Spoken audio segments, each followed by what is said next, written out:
Hello friends. आज मैं एक नया वीडियो लेके आया हूँ आपके साथ। सैटरडे का दिन है, वीकेंड है, ऑफिस में भी छुट्टी है, तो सोचा कि क्यों ना एक कंपनी कवर कर ली जाए। और आज मैं कवर करने वाला हूँ दुनिया की सबसे बड़ी कंपनी एनवीडिया। सो एनवीडिया ऑब्वियसली बिजनेस कॉम्प्लेक्स लगता होगा बहुत लोगों को, तो मैं कोशिश करूँगा आज अगले 10 मिनट में सिंपल बिजनेस मॉडल आपको समझाऊँ। क्या रेवेन्यूज़ हैं, आगे के क्या फ्यूचर है, उनका कॉन कॉल भी मैंने पढ़ा, क्या बोल रहे हैं उनके सीईओ जेनसेन वांग, वो भी हम डिस्कस करेंगे। तो चलिए इसको 3 सेक्शन में करते हैं। पहले सेक्शन में आपको पूरा नंबर समझाता हूँ कि कैसा रहा इनका latest quarterly result. Second section में मैं बात करता हूँ कि जेनसेन हुआंग ने क्या बोला, उनका क्या कमेंट्री है बिजनेस के फ्यूचर को लेके। और तीसरे सेक्शन में मैं डिस्कस करूंगा थोड़े कंसर्न्स की दुनिया में क्या कंसर्न्स है एनवीडिया को लेके, ये पूरा एआई को लेके। और साथ में लास्ट में मैं अपना इन्वेस्टमेंट थेसिस भी आपके साथ शेयर करूंगा। तो सबसे पहले नंबर्स पे डिस्कस करते हैं। तो नंबर धमाकेदार, मतलब कोई डाउट ही नहीं है ये। और ये बाय द वे ये $4.5 ट्रिलियन की कंपनी है। अगर आपको नंबर्स ट्रिलियन डॉलर क्या होता है समझना है, आप समझो कि इंडिया का जीडीपी 3-3.5 ट्रिलियन है। इंडिया के जीडीपी से ज़्यादा बड़ा इसका इनका मार्केट कैप है। इंडिया का पूरा शेयर मार्केट का कैपिटलाइजेशन $5 ट्रिलियन है। इनके आसपास अभी तो वो थोड़ा गिरा है, तभी ये 4.35 ट्रिलियन है, लेकिन अपने हाईएस्ट पे ये 5 ट्रिलियन इंडिया का पूरा मार्केट कैप। और एनवीडिया एक कंपनी का मार्केट कैप सेम था। पर इनका पी बहुत ज़्यादा नहीं है। इनका पी जो है सिर्फ 44 के आसपास है। और जब हम फॉरवर्ड पी अगले अगले 12 महीने का अर्निंग्स को इंक्लूड कर दें, जो एक्सपेक्टेड अर्निंग्स है, तो इनका फॉरवर्ड पी सिर्फ 25 के करीब है। आप जस्ट इमेजिन करो कि हमारे देश में कितनी सारी कंपनीज हैं जिनका जोमेटो या कोई भी नई ग्रो जैसी कंपनी लिस्ट हो जाती है, यहाँ पे 50-60 का पी हम देने लगते हैं। तो बहुत महंगा नहीं है ये कंपनी इस तरह से आप देखो तो। एनीवेज रेवेन्यू पे आते हैं तो $57 बिलियन का रेवेन्यू किया इस क्वार्टर। 62% ईयर ओवर ग्रोथ, इतना बड़ा स्केल और 62% का ग्रोथ। और 10% सिक्वेंशियल। तो सिक्वेंशियल क्या होता है, क्वार्टर टू क्वार्टर क्या ग्रोथ होता है। और इसमें सबसे खास बात इस जब लास्ट ईयर इस पीरियड का हम बात करते हैं Q3 का, तो उस टाइम चाइना में ये लोग अपना एक्सपोर्ट करते थे। वो यूएस और चाइना में टेंशन हुआ तो वो बंद हो गया। चाइना का जो 7 बिलियन का रेवेन्यू है, अगर मैं उसको इंक्लूड कर देता या उसको हटा देता लास्ट क्वार्टर से, तो ये जो ग्रोथ है 62% नहीं होता, ये ग्रोथ 100% के राउंड होता। तो आप समझ लो कि किस स्पीड से ये ग्रो कर रही है ये कंपनी। आउटलुक भी ज़बरदस्त दिया है। आउटलुक के हिसाब से नेक्स्ट क्वार्टर भी ये 66% ग्रो करेगी, 66% ईयर ओवर ईयर। लेकिन अगर चाइना वाला नंबर हटा दो, क्योंकि लास्ट ईयर जो उनका Q4 होता है उसमें चाइना का थोड़ा रेवेन्यू था, तो ये ग्रोथ और 80-90% के अराउंड होता है। तो ये कंपनी आप समझ लो कि 80 से 100% के अराउंड ग्रो कर रही है लाइक टू लाइक में, अगर चाइना अगर इंक्लूड हो गया तो। फ्यूचर का क्या है, तो ये बोल रहे हैं कि अब इस ईयर से लेके नेक्स्ट ईयर 25 और 26 उनके पास कंफर्म $500 बिलियन का ऑर्डर है, जिसमें से 150 उन्होंने कर लिया है 10 महीने में। तो अगले 14-15 महीने में ये और $350 बिलियन ऑर्डर एग्जीक्यूट करेंगे। अभी इतना कंफर्म है, इसके ऊपर और भी आ सकता है। तो ज़बरदस्त स्केल, 44 का पी, ग्रोथ इज 80-90%। और तो पेग रेशियो अगर आप जोड़ोगे, बहुत लोग पेग रेशियो को देखते हैं, ये पेग रेशियो बहुत ही सस्ता है। पर ऑब्वियसली सबसे बड़ा जो डेंजर आता है इनके साथ कि यार इतना इतना बड़ा मतलब स्केल है, क्या कोई कंपटीशन नहीं होगा, क्या ये रफ्तार चलती रहेगी, तो हम अगले सेक्शन में डिस्कस करेंगे इस बात का। तो देखिए तो अब हम आते हैं कि क्या बोला है जेनसेन वोंग ने। तो जेनसेन वोंग ने 3 बड़ी बातें बोली है जब हम बात करते हैं कि क्या ये डिमांड सस्टेनेबल है, क्या आप हमेशा ऐसे ही 60-70% ग्रो करते रहोगे क्या। तो बोल रहे हैं कि देखो 3 चीज़ें हो रही है। पहला होता है कि हम सीपीयू, सेंट्रल प्रोसेसिंग यूनिट, से अब जीपीयू में आ गए हैं पूरा दुनिया। और जो एक पहले होता था ना कि मूर्स लॉ होता था, तो मूर्स लॉ क्या होता था कि जैसे जैसे टाइम बीतता जाएगा टेक्नोलॉजी का कॉस्ट गिरता जाएगा, बहुत ड्रास्टिकली गिरेगा। वो अब नहीं हो रहा, वो स्लो डाउन हो गया है। तो वो बोल रहे हैं कि कंप्यूटिंग कॉस्ट गिरने वाला नहीं है बहुत तेजी से।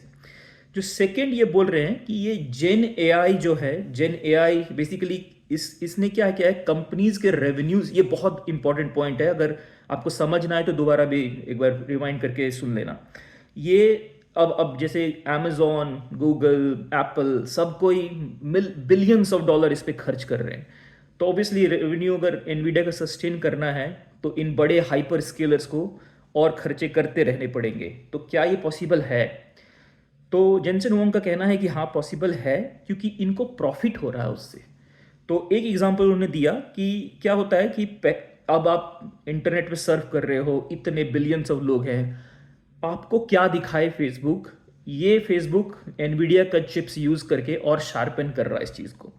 तो उसके कारण क्या है, उनके कन्वर्जन रेट्स बढ़ रहे हैं। तो रिकमेंडेशन जो इंजन है कि आपको क्या दिखाए, आपके फ्रेंड को क्या दिखाए, आपकी वाइफ को क्या दिखाए, सबको बहुत अलग अलग ट्रीटमेंट उनके चॉइसेस, उनके इंटरेस्ट के अकॉर्डिंग किया जा रहा है। और ये करने में फेसबुक जैसी कंपनी या ऐसे और भी जो भी कंपनीज हैं, नेटफ्लिक्स वगैरह, उनको हेल्प कर रही है एनवीडिया के ये जनरेटिव एआई से जो चिप्स हैं। तो उसके कारण उन्होंने एक एग्जांपल में बताया कि जो फेसबुक का कन्वर्जन है, कन्वर्जन रेट बेसिकली अगर 100 लोग उनको क्लिक कर रहे हैं तो कितने लोग कन्वर्ट हो रहे हैं, तो वो 5% बढ़ गया है। जैसे जैसे कन्वर्जन बढ़ेगा फेसबुक का, उनका रेवेन्यू और बेटर होता जाएगा, उनका रेवेन्यू में स्पीड आएगा, और वो जो प्रॉफिटेबिलिटी है फिर उससे वो एनवीडिया के चिप्स वगैरह लेते रहेंगे और उन एनवीडिया का अपना प्रॉफिट चलता रहेगा। जो थर्ड है वो अभी तक वो बोल रहे हैं कि आया भी नहीं है ठीक से, वो है एजेंटिक एआई। तो एजेंटिक एआई क्या होता है? एजेंटिक एआई बेसिकली एक फ्यूचरिस्टिक चीज़ है, थोड़ा बहुत है, ऐसा नहीं कि नहीं है, पर एजेंटिक एआई आप समझ लो कि आपको टिकट करना है कहीं जाने का हवाई जहाज से, तो आज आप खुद करते हो, कल को एक एजेंट बना दोगे आप, जो एजेंट खुद ही कर लेगा वो टिकट। आप एजेंट को बोलोगे कि book my ticket from Delhi to Mumbai. तो इस लेवल के फ्यूचरिस्टिक विजन्स बहुत कंपनीज देख रही है। और इसमें एक और होता है फिजिकल एआई। तो आपने सुना होगा कि अभी एलन मस्क सबसे बड़े इनके प्रोपोनेंट है फिजिकल एआई के। वो ऑलरेडी उन्होंने ऑटोनोमस कार इनरोल करना शुरू कर दिया है कई जगह में। तो फ्यूचर ऐसा आएगा जहाँ पे ऑटोनोमस कार चलेंगे, एक ऑप्टिमस नाम का उनका रोबोट आएगा जो घर के काम करेगा। तो जब इस लेवल का हम फ्यूचर देखते हैं, वहाँ पे एनवीडिया के जो ये पूरे टेक्नोलॉजी स्टैक है ये काम में आएगा। तो ये इसका थर्ड जो बड़ा फैक्टर है जिसके कारण इनको लगता है कि फ्यूचर में रेवेन्यू सस्टेन कर सकते हैं ये ग्रोथ। तो इन्होंने बोला है कि 2030 तक अभी तक जितने लोग इन्वेस्ट कर रहे हैं उन्हीं का मान के चलूँ तो 3 से 4 ट्रिलियन डॉलर का इंफ्रास्ट्रक्चर स्पेंड होने वाला है, जिसका लाइन शेयर ऑब्वियसली एनवीडिया लेके जाएगा। तो अगर इस स्केल में ये सब सक्सेसफुल होता है जो जेंसन हुआंग बोल रहे हैं, तब तो अभी भी बहुत स्कोप है इस कंपनी में। अच्छा, लेकिन अब कंसर्न क्या है ये भी हम डिस्कस कर लेते हैं। तो सबसे बड़ा कंसर्न क्या है कि ये साइज दुनिया ने कभी देखा ही नहीं है कि 5 ट्रिलियन डॉलर कंपनी भी होती है क्या। तो क्या ये 5 से क्या 10 हो जाएगा, 15 हो जाएगा, क्या ऐसा हो सकता है क्या? ये ह्यूमनली थोड़ा सोचना लोगों के लिए बड़ा डिफिकल्ट हो रहा है। तो आई थिंक इसके कारण लोगों को लगता है कि नहीं यार, कहीं ना कहीं कभी ना कभी तो बबल होगा, कुछ तो फटेगा। अच्छा, अभी फटने में क्या इशू हो सकता है, क्या कंसर्न है? तो सबसे पहला कंसर्न है कि जैसे फेसबुक ने अभी एक डेट का अनाउंसमेंट किया एनवीडिया में इन्वेस्ट करने के लिए, जो इंफ्रास्ट्रक्चर बना रहे हैं वो। तो लोग बोल रहे हैं कि यार फेसबुक या कोई भी कंपनी जैसे एप्पल ले लो या कोई भी और ले लो, इतना प्रॉफिट है क्या कि आप 80-90 बिलियन डॉलर हर साल इन्वेस्ट करते रहो? तो वो फिर उनका वही आंसर था, वो रिकमेंडेड जो मैंने थोड़ी देर पहले बात किया कि एनवीडिया का प्रोडक्ट यूज़ करके पूरा बिजनेस मॉडल ही बदल रहा है, नए नए एप्लीकेशंस आ रहे हैं, रिकमेंडेशन इंजन और पावरफुल होता जा रहा है, तो इनकी प्रॉफिटेबिलिटी बढ़ती जाएगी। तो बढ़ती जाएगी तो फिर कैश फ्लो भी बढ़ता जाएगा, और जिससे वो एनवीडिया में इन्वेस्ट करते रहेंगे। तो ये इस तरह से जेंसन हुआंग ने इसका रिबटल दिया था। जो सेकंड एक बड़ा कंसर्न है लोगों को कि ये थोड़ा सर्कुलर फाइनेंसिंग हो रहा है। अभी सर्कुलर फाइनेंसिंग क्या होता है कि ये ओपन एआई में स्टेक्स ले रहे हैं, तो ओपन एआई को में थोड़ा स्टेक्स खरीद रहे हैं, पैसा दे रहे हैं उसके लिए। अब वही पैसा ओपन एआई इनको दे रहा है कि मुझे तुम चिप्स दे दो। तो आप समझ रहे हो कि एनवीडिया स्टेक्स ले रहा है ओपन एआई का, उसको पैसा दे रहा है, वही पैसा फिर ओपन एआई एनवीडिया को दे रहा है। तो ये सर्कुलर मोशन चलता जा रहा है, तो इससे एक बबल क्रिएट होता है। तो इसका उन्होंने आंसर दिया कि नहीं, हमारा रिलेशन बहुत पहले से है, और ये 2-4 एंथ्रोपिक, ओपन एआई, ये बहुत हाईली टेक्नोलॉजिकली एडवांस कंपनी है आज के टाइम की। तो इनमें स्टेक्स बनाना अच्छी बात है, और इससे हमारा पार्टनरशिप और मजबूत होता है। पर मैं बहुत कन्विंस नहीं था इस आंसर से। मतलब अगर आपका पार्टनरशिप मजबूत करने की बात है तो स्टेक्स के बिना भी आप कर सकते हो, ऐसा क्या है। तो खैर ये रहा उनका आंसर। अच्छा, एक बड़ी लास्ट में हम अब कवर कर लेते हैं, एक अपॉर्चुनिटी। तो वो कह रहे हैं कि अपॉर्चुनिटी के नाम पे अभी तो सिर्फ हाइपर स्केलर या बहुत चंद कंपनीज ये सब यूज़ कर रही है, कल को बहुत जो ट्रेडिशनल कंपनीज है वो भी यूज़ करेगी। गवर्नमेंट सोवरिन्स जब यूज़ करने लगेगी, जैसे इंडिया ने भी एआई मिशन अनाउंस किया था 10,000 करोड़ का, गवर्नमेंट भी कभी ना कभी इस एआई को यूज़ करेगी, तब डिमांड और फैल जाएगा। पाई जो होता है ना, बोलते हैं ना कि पाई का एक शेयर एनवीडिया लेके जाएगा, बट वो पाई खुद बढ़ता जाएगा। तो ये था पूरा एनालिसिस एनवीडिया का। अच्छा, मेरा इन्वेस्टमेंट थेसिस क्या है? थोड़े स्टेक्स हैं मेरे। मैंने जब ये नीचे गया था लास्ट जनवरी में तो मैंने ख़रीदा था।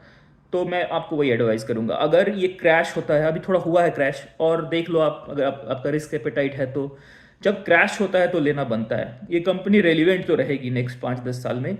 डर बस यही है कि कैपिटलिज्म में क्या होता है कि एक कंपनी को इतना बड़ा, इतने लंबे समय तक इतना बड़ा लीड नहीं मिल सकता, कोई ना कोई तो आके compete करेगी।